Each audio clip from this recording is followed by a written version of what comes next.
Bonjour à tous, avec l'aide de Dieu, nous allons étudier la Gemara, le traité Beitzad, Daf Yud Dalet Amud Bet. Nous sommes à la 7e ligne, nous allons apprendre quelques Mishnayot avec les Gemarot qui correspondent. La première Mishnah va nous parler de Borer, de l'interdiction de trier. En effet, Shabbat, il y a 39 travaux qui sont interdits. Parmi ces travaux, c'est trier. Qu'est-ce que ça veut dire trier? Lorsque quelqu'un il a une substance qui est désirable, une substance qui est indésirable, il va trier entre les deux. La substance qui est désirable est appelée le ochel, la nourriture. La nourriture, c'est la chose que la personne est intéressée à avoir. La substance qui est indésirable, ça s'appelle la psolet, l'impureté, la chose que la personne n'est pas intéressée à avoir. Pendant Shabbat, c'est interdit de trier. Si quelqu'un il a besoin de quelque chose, de la nourriture qui se trouve dans la psolette, dans les déchets, dans ces impuretés, dans cette substance qui est indésirable, dans la suite, on ne va pas traduire à chaque fois le mot psolette, qui veut dire la substance qui est indésirable. Qu'est-ce qu'il doit faire celui qui veut cette nourriture qui est dans la psolette? Eh bien, il doit prendre, premièrement, le ochel du psolette, la nourriture de la psolette, et non pas l'inverse. Deuxièmement, il doit le prendre avec sa main et non pas avec un ustensile. Et troisièmement, il doit prendre pour manger tout de suite, non pas pour préparer pour plus tard. Maintenant, la Mishnah nous dit qu'à Borer Kitniyot Beyom Tov, celui qui a justement ce mélange donc de légumineuses, par exemple des pois, et dans ces pois-là, il a aussi donc des impuretés, des psolettes, et il est intéressé de séparer les légumineuses qu'il a de ces impuretés, de cette psolette. Alors, comment il doit agir? Bet Shammai Omrim, Bet Shammai disent que c'est les mêmes lois qu'on vient de citer pour Shabbat, c'est-à-dire Borer Ochel. Premièrement, il va séparer la nourriture de la psolette et non pas l'inverse. Il va le faire avec sa main, c'est pas mentionné ici. Ve Ochel, et il va le manger, c'est-à-dire qu'il prépare uniquement ce qu'il va manger tout de suite.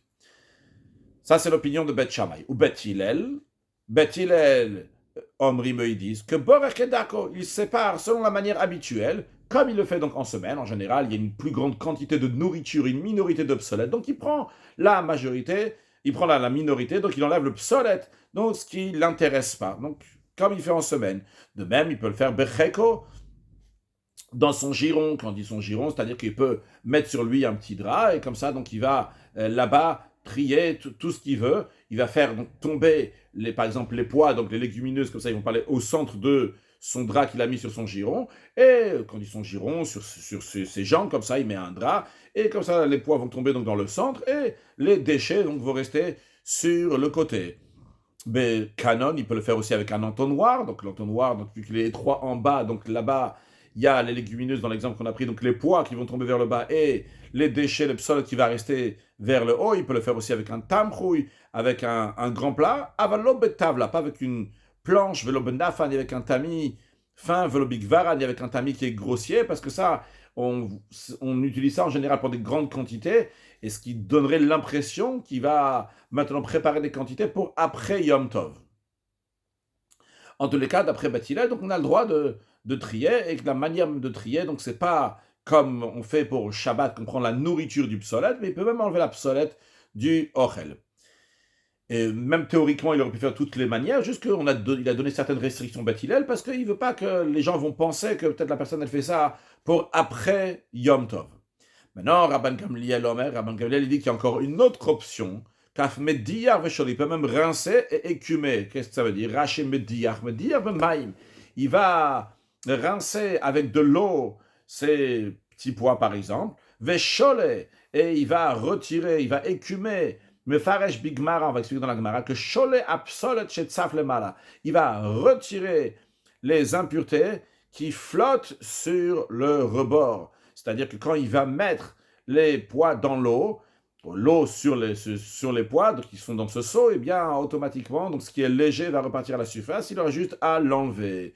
Et Rachel dit que cette expression de Sholé, qui est mot, comme l'expression, lorsqu'il va être cholé dans les tonneaux, de quoi on parle là-bas, Dayunami, c'est aussi dans le même esprit, quoi. Chez Notel Khatsani Matsafim Alpiachaviyot, il a des tonneaux de vin. Dans ce tonneau de vin, il y a des fines peaux de grappes de raisin qui se trouvent sur la surface, et lui, Notel Khatsanim, donc il prend justement ces petites peaux-là, Hatsafim, qui flottent Alpiachaviyot sur le sommet, sur le haut, sur la surface des tonneaux de vin. Donc ça, c'était la Mishnah. Maintenant, la Gemara. La Gemara nous dit, Tanya enseigne dans une braïta, Amar Rabban Gamliel a dit, Bamed, Varim Amorim, dans quel cas ces paroles ont été dit. Quand est-ce que Beth Hillel il a dit, comme Rachid nous dit, va mettre Varima Morim de Char ou Beth Hillel, que Beth Hillel il permet Little Psolet Mamash, qu'il a dit, tu as le droit de prendre les impuretés qu'il y a dans cette nourriture, les hashlir, et de les jeter, et tu gardes devant toi uniquement le ochel, la nourriture, ce qui t'intéresse. Donc ne pas trier comme on trie Shabbat, mais trier comme on trie en semaine, Beth Hillel permet donc d'enlever la psolet et de garder le ochel, la nourriture. C'est uniquement que ochel meruba la psolet, lorsque la quantité de nourriture est plus grande que la quantité des impuretés. Donc c'est plus facile d'enlever les impuretés. Et la personne, donc, elle préfère faire cela. Donc, c'est comme ça qu'il faut faire pendant Yom Tov. Mais si il y a plus d'impuretés, il y a plus de psolet que la nourriture. Dans ces cas-là, d'ivrei hakol, d'après tout le monde s'accorde à dire que notel est à ochel, ou manière est à psolet, qui doit prendre donc la nourriture et laisser les impuretés, parce que c'est plus facile de prendre la nourriture, vu que la nourriture elle est en petite quantité, tandis que l'impureté, la psolet, est en grande quantité. La Gemara s'interroge, psolet meruba la ochel miikam adeshare. Mais dans un cas où il y a plus de psolet que de nourriture, est-ce qu'il y a quelqu'un qui autorise de retirer la nourriture? Et même retirer la nourriture, ça se déplacer la nourriture serait interdit. Pourquoi? Rashi nous dit, miikam adeshare, c'est quelqu'un qui va permettre, va filer le taltelo, même juste tout simplement de le manipuler, de le déplacer. Pourquoi ce serait interdit? Va betel le miut le gaberuba. Le miut, la minorité, est batel, est annulé par rapport à la majorité. Donc cette nourriture qui est une minorité est annulée par rapport à la majorité qui est le psolet. Donc va avec le psolet. Donc ces cas-là, tout est considéré de la psolet. Velo chazes, ce n'est pas apte à pouvoir le manger pendant Yom Tov. Donc c'est moukse et tu n'as pas le droit de déplacer cette nourriture qui se trouve avec beaucoup de psolet pendant Yom Tov. La Gemara répond non. Quand on dit ici qu'il y a plus de psolet, ce n'est pas traduire plus en quantité, mais c'est plus en effort. Comme sur le texte. L'autre sricha, ce n'est pas une difficulté. Ce propos est nécessaire de nous dire de nafish beticha, dans le cas où le retrait des impuretés demande plus d'efforts que ne demande le retrait de nourriture. Vezuta beshur, mais la quantité d'impuretés est plus petite que la quantité de nourriture. Dans ce cas, on nous dit qu'il faut retirer la nourriture des impuretés. Rashi, de nafish beticha. Donc, les efforts pour enlever le psolet seront plus nombreux, mais c'est pas que le psolet est plus nombreux, mais c'est plus difficile, ça met plus de temps, plus d'efforts pour enlever le psolet. Yesh no dak, donc il est très très fin, c'est le psolet qui est très fine, et c'est dur de l'enlever. Vehachikama, donc ainsi il faut expliquer les paroles de Rabban Gamliel dans la Braïta qu'on vient de voir au début de la Gemara. Il veut dire comme ça. Med varima morim, dans quel cas ça s'applique que Beth Hillel il a dit qu'on fait le tri comme d'habitude en semaine, c'est-à-dire qu'on enlève le ochel du psolet, c'est bisman chez Torah, ochel merouba Hashem psolet, que si, non, pardon, qu'on fait comme les jours de semaine, qu'on enlève le psolet du ochel. Quand est-ce ça? Lorsque la nourriture, il y a plus de nourriture que de psolet. Ou des camres betil, que betil il dit que notel psolet, qu'il enlève la psolet, il enlève les impuretés.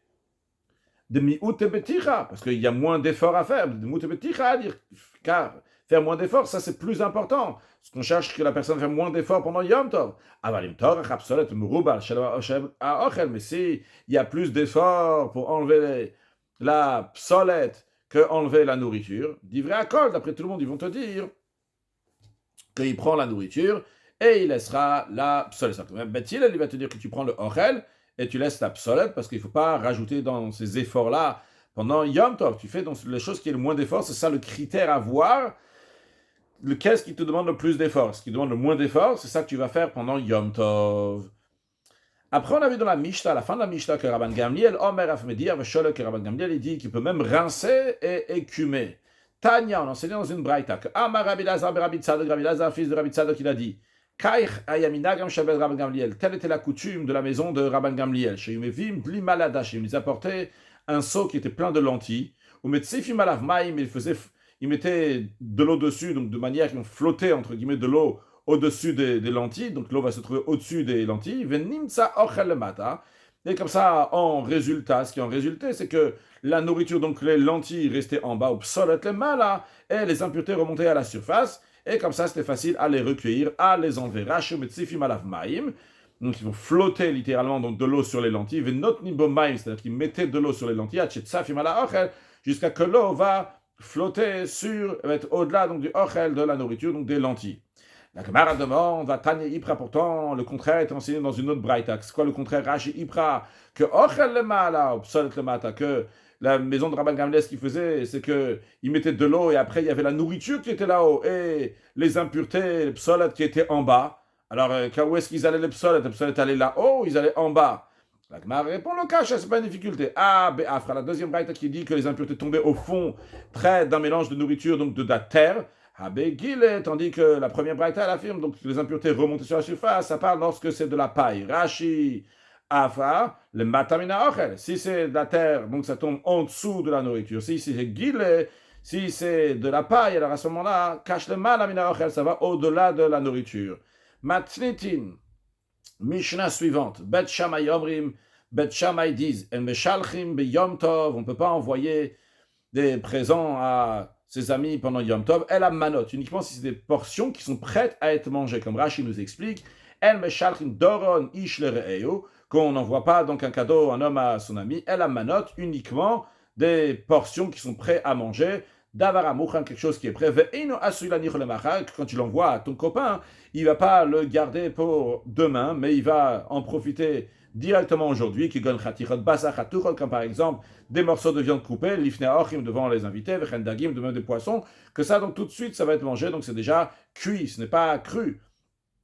Des choses que tu peux tout de suite manger, ça, tu as le droit d'envoyer à quelqu'un d'autre pendant Yom Tov. Ou Batilel Omrim, Batilel disent que Meshalchel Behema, tu peux même envoyer des animaux domestiques, Chaya, des animaux sauvages, Vaof, ou de la volaille, Ben Chaim, Ben Shrutim, qu'ils soient vivants, qu'ils soient égorgés, Meshalchin Yeinot, tu peux envoyer donc du vin, Shmanim, des huiles, ou Slato, des fines fleurs fleurs de farine,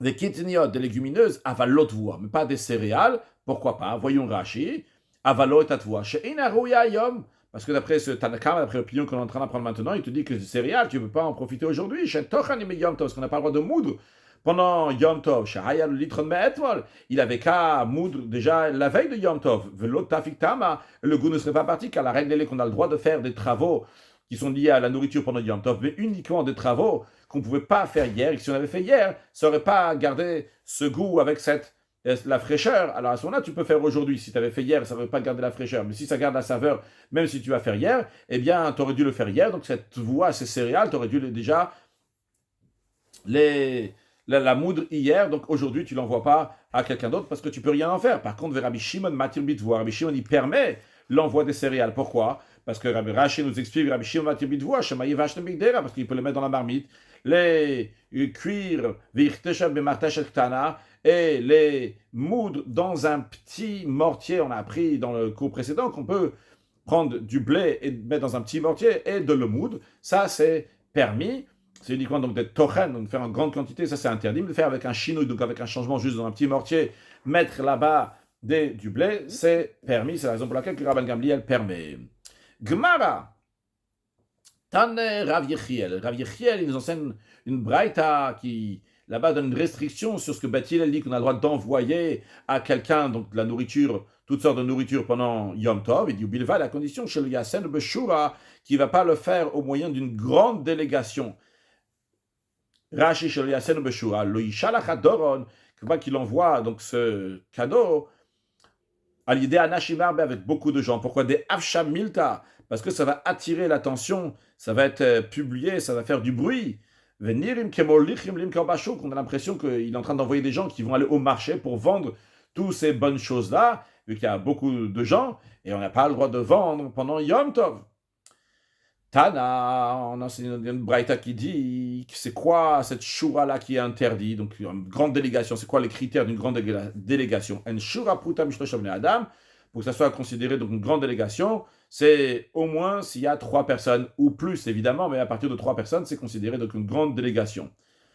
Maintenant, Baï Ravashi, Ravashi a demandé, si c'est Tlata Gavre ou Tlata Mine, il y a 3 hommes, et chacun d'eux, il prend d'autres sortes. Par exemple, imaginons qu'un, il prend du vin, l'autre, il prend de la farine, l'autre, il prend de l'huile. Donc, ils n'ont pas pris chacun la même chose. Ces 3 personnes, il y a ici une grande délégation, mais la nourriture n'est pas la même. Maï, quelle est la loi? Comme Rachid nous explique la question, Maï, est-ce qu'on va d'après chaque espèce? Donc c'est permis, parce que chaque espèce, est-ce que tu peux envoyer de l'huile à Rouven? Oui. Tu peux envoyer de vin? Oui. Tu peux envoyer de la farine? Oui. Donc, Véchar, donc, ce qui c'est permis, de la même manière que tu peux envoyer une personne, Imkol Minze, Belozé, avec chacune des espèces, tu peux l'envoyer Zebelozé, c'est-à-dire que tu peux envoyer Shimon, Lévi, Yuda, chacun avec une espèce, individuellement, tu l'envoies, donc chez Reuven, il n'y a aucun souci, tu peux tout à fait le faire. Alors, de la même manière aussi, on pourrait dire que tu as le droit de le faire ici aussi, tu peux envoyer 3 personnes directement en même temps. Donc, Ashtana, Mishar, et maintenant aussi, quand tu les envoies les 3 en même temps, c'est permis. Odil, peut-être on va dire non. Ashta, maintenant Mia, cependant, Afshamilta, ça fait un grand bruit, donc il y a ici, ça attire l'attention qu'il y a 3 personnes qui sont en train de marcher avec des présents pour t'amener chez quelqu'un. On peut penser qu'ils vont aller dans le marché, est-ce que ça serait permis ou pas? Teiku, la Gemara a dit que cela reste en suspens, donc ça reste sur place, donc la question elle reste, comme on sait aussi que Teiku c'est les initiales de Tishbi, Taret, Kushot, Veibayot, qu'il y a un avis qui va venir très prochainement avec la venue de Mashiach, va nous répondre à toutes les questions que nous avons. Après on avait dit dans la Mishnah que Rabbi Shimon matir bidvoa, que Rabbi Shimon y permet l'envoi des céréales. Alors on développe cette idée à travers la braïta suivante. Tanya, on enseigne dans une braïta que Rabbi Shimon matir bidvoa, Rabbi Shimon permet l'envoi des céréales parce que ces diverses variétés de céréales peuvent être rapidement préparées pour la consommation pendant Yom Tov. Il peut les utiliser par exemple si c'est des chitim, qui donnent chitim, c'est des blés, là c'est même l'oudiot de faire un plat de blé. Rashi nous dit que l'oudiot c'est machal chitim, donc c'est un plat qui fait à base de blé. De même si il lui a envoyé des séorim, donc céréales d'orge, l'itanif de behemto, comme ça l'autre il pourra les mettre devant son animal. À Dashim, s'il lui a envoyé des lentilles, là c'est même sissim, pourra en faire du gruau de lentilles, rachir, sissin, machal asum, dashim, donc un plat, un gruau donc, qui est fait à base de lentilles. Mishnah suivante, matnitin, meshalchin kelim. On peut envoyer des kelim, littéralement c'est des ustensiles, mais Rashi nous traduit que meshalchin kelim, kelim c'est des vêtements. Pendant Yom Tov, on a le droit de les envoyer à un autre ben tfurim, ben shenat tfurim, qu'il soit cousu ou qu'il ne soit pas cousu. J'ai oublié de dire, j'aurais dû déjà dans la Mishnah d'avant, que le travail qu'il y a ici, c'est de faire passer d'un domaine à un autre domaine qui est déjà donc problématique. Sans compter après si la personne peut l'utiliser pendant Yom Tov ou pas, mais déjà le fait de passer d'un domaine à un autre domaine, c'est uniquement si l'autre il peut en utiliser pendant Yom Tov, tu as le droit de lui envoyer. Donc c'est dans le même esprit aussi ici, et ça c'est même d'après l'opinion de Beth Shammai ici qu'on peut faire passer, donc c'est des vêtements, que le vêtement soit cousu ou qu'il ne soit pas cousu. Même s'ils contiennent des kilaim, tant que, et parce que, ils sont donc des besoins de la fête. Rashi, la Gemara expliquera à quoi ça sert des vêtements qui ne sont pas cousus, à quoi ça sert des vêtements qui sont de kilaim. Kilaim, c'est un mélange de lin et de laine qu'on n'a pas le droit de porter sur soi-même. Alors, qu'est-ce que la personne peut en faire pendant Yom Tov? On verra ça dans la Gemara. Continuons dans la Mishnah. On ne peut pas envoyer un sandal qui est clouté. Rashi, avalo sandal shel etz, donc en bois, metsupe or. Donc la chaussure, ce sandal, elle est en bois, elle est recouverte de cuir, ou masmerot gvuimbo, et il y a des clous qui sont à l'intérieur. Eh bien, on n'a pas le droit d'envoyer ça à quelqu'un d'autre pendant Yom Tov. Pourquoi? Chez Gazru Chacham Mala, parce que les sages ont décrété, chez l'Olenal ou Beshabbat ou Yom Tov, de ne pas se chausser avec ces chaussures cloutées pendant Shabbat et Yom Tov. Mishum Mas Shehaya, à cause d'une tragédie qui s'est passée. Chez Nergu Arugim Beshabbat. Al-Yadav, qu'il y a des gens qui sont tués donc pendant Shabbat à cause de ces chaussures-là, même Masachet Shabbat, l'histoire relatée dans le traité Shabbat, qu'il y avait des gens qui se sont cachés dans une grotte et ils ont dit que tout le monde rentre dans la grotte et personne sort de la grotte. Parce que avant de rentrer dans la grotte, on peut regarder s'il n'y a pas des ennemis qui sont en train de chercher. Par contre, quand on sort, on ne sait pas s'il y a des ennemis là-bas ou pas. Donc ils ont dit seulement que tout le monde peut rentrer. Et ils ont vu dans la grotte qu'il y avait quelqu'un qui était sorti de la grotte. En vérité, cette personne n'était pas sortie de la grotte, mais il avait mis ses chaussures à l'envers. Vu que les sandales étaient à l'envers, donc les pas avaient l'air de quelqu'un qui sortait de la grotte. Et ils ont pensé qu'il y a quelqu'un qui a vu que les ennemis étaient là, donc ils sont sauvés. Et donc tous les gens qui étaient à l'intérieur ont voulu sortir ou bien par cette porte ou bien par une autre porte. Et en tous les cas, vu qu'ils sont serrés les uns sur les autres, ils sont marchés les uns sur les autres avec ces chaussures-là cloutées, et ils ont fait encore plus de morts que ce que les ennemis ils ont fait. Depuis les sages, ils ont décrété suite à cette tragédie que Shabbat et Yom Tov ne vont pas mettre des chaussures qui sont cloutées. Donc on n'a pas le droit d'envoyer à quelqu'un d'autre des chaussures cloutées pendant Yom Tov. Velomina shenotafo, ni une chaussure qui n'est pas cousue. Rabbi Yehuda Omer, Rabbi Yehuda dit Aflomina lavan.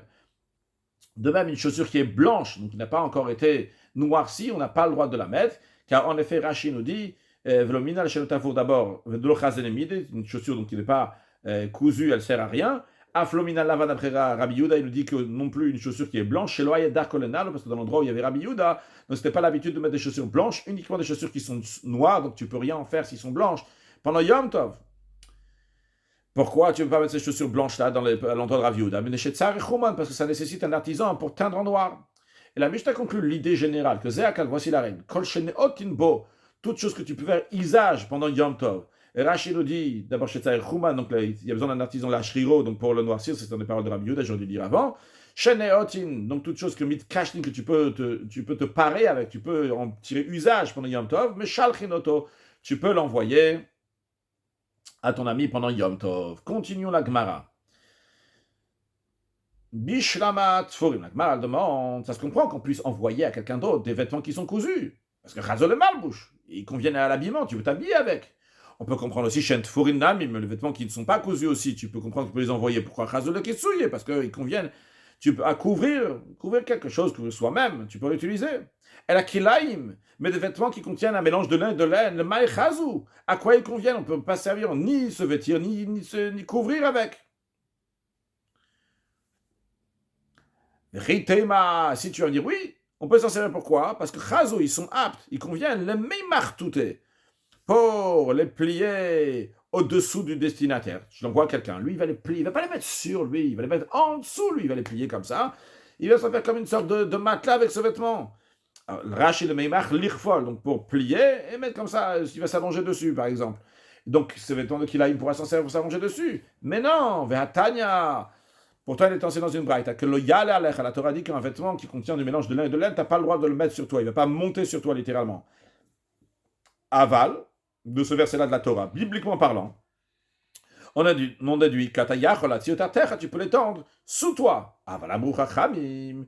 Mais malgré que bibliquement parlant, tu as le droit de le mettre sous toi. Les sages ont dit que asur la sotken, c'est interdit d'agir ainsi. Pourquoi? Shemati karechlo nimal besaro, parce que peut-être il y a un fil épais qui va s'enrouler autour de sa chair. Et la personne, elle va profiter de kilaim, ce qui serait interdit. C'est quoi cette interdiction-là? Rashi nous explique deux explications. Shemati karech neima, parce que peut-être il y a un fil. Donc la première explication de Rashi, c'est un fil épais. Vieshnimin gdol vegasim.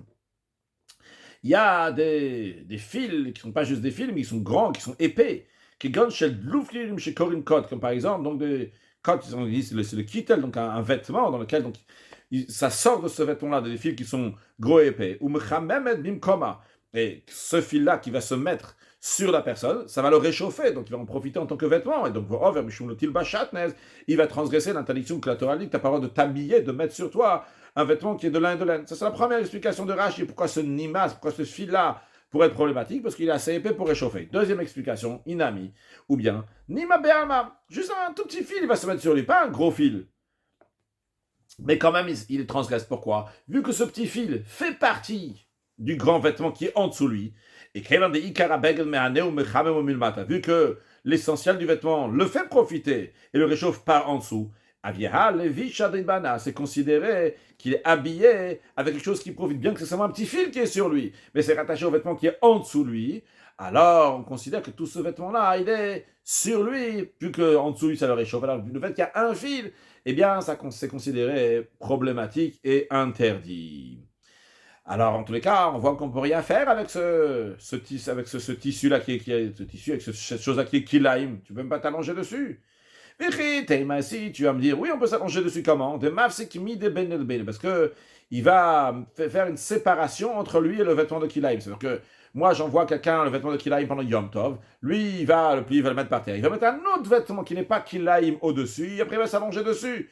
Et comme ça, donc, il pourra en profiter. Mais même ça, c'est interdit. Voyons d'abord Rashi. De Mafsik Mide, qui met un autre vêtement entre le vêtement de Kilaïm et lui-même. Ça aussi, c'est problématique. Pourquoi? Rabbi Shimon ben Pazi, Rabbi Shimon ben Levi. Pourtant, Rabbi Shimon ben Pazi, il a dit au nom de Rabbi Shimon ben Levi. Rabbi Yosef ben Shaul, Rabbi l'a dit, Mishum Kala Kadisha Yerushalayim, au nom de Kala Kadisha Yerushalayim, qui fait référence à Rabbi Shimon ben Menassia et Rabbi Yosef Ben Hameshulam, qui étaient des gens Kudoshim 5 qui étaient à Yerushalayim pour différentes raisons. Qu'est-ce qu'ils ont dit? Ils ont dit que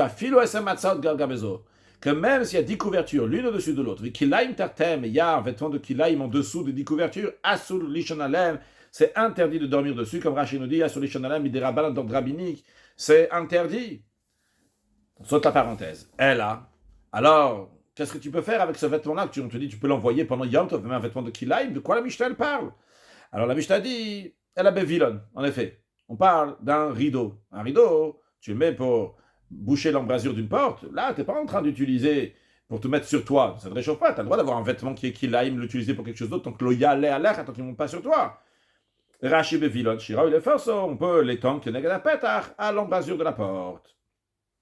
Elle m'a demandé un instant, c'est encore problématique, même si c'est seulement un rideau. Pourquoi? Pourtant Oula il a dit, mais pourquoi les sages ils ont dit qu'un rideau est impur? Pourquoi ils l'ont pas considéré comme les murs de la maison qui ne deviennent pas impurs? Rashi, pourquoi le vilon, donc le rideau il est impur, mais Kabel Touma il reçoit l'impureté comme un vêtement, velo asaou que ils n'ont pas vu comme un des murs de la maison, qui ne contracte pas l'impureté. Alors, en quoi est différent le rideau? Réponse parce que le domestique, celui qui travaille dans la maison, il s'y réchauffe avec le bas du rideau, il va se réchauffer avec ce rideau. Donc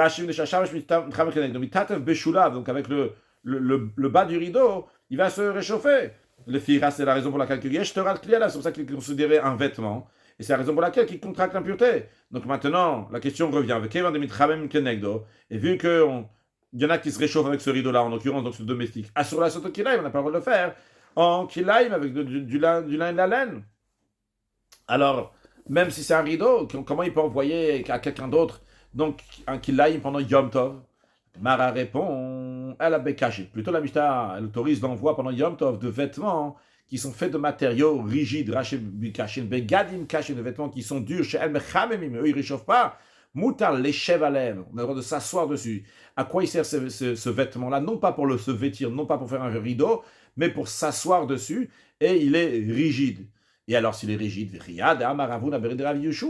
c'est semblable parce que Ravuna, le fils de Rav Yeshua, il a dit que Hay Namta, que ce Namta, ce feutre, comme Rachid dit, Beged chez Corinne, Platra Belaz, un vêtement qu'on appelle feutre, on va dire. Donc, Namta, Gamda, qui veut dire donc qui est dur. Comme Rachid nous dit Gamda, le mot Gamda veut dire caché, qui est dur, que le mot Gamoun Mesane, comme on dit, donc des chaussures qui sont endurcies, des chaussures qui sont rétrécies. Davash au Kavutz, Nase caché quelque chose, donc qui se rétrécit, devient dur. Donc, de Narash, qui vient de l'endroit qui s'appelle Narash, que Rachid nous dit Makom, eh bien, Sharia, il est permis. Donc, je reprends les mots. Hay Namta Gamda de Narash. Ce feutre dur de Narash, Sharia, il est permis. Il est permis, pourquoi Rachid nous dit, il est permis Sharia l'ishia pour s'asseoir dessus. Chez Inomecha, même Kabel, il ne réchauffe pas, bien qu'il est fait à la base de Kilaim, de lin et de laine. On va conclure avec, donc en tous les cas, c'est ça qui peut envoyer à quelqu'un d'autre de Kilaïm, parce que c'est un vêtement qui est dur, l'autre va pouvoir s'asseoir dessus.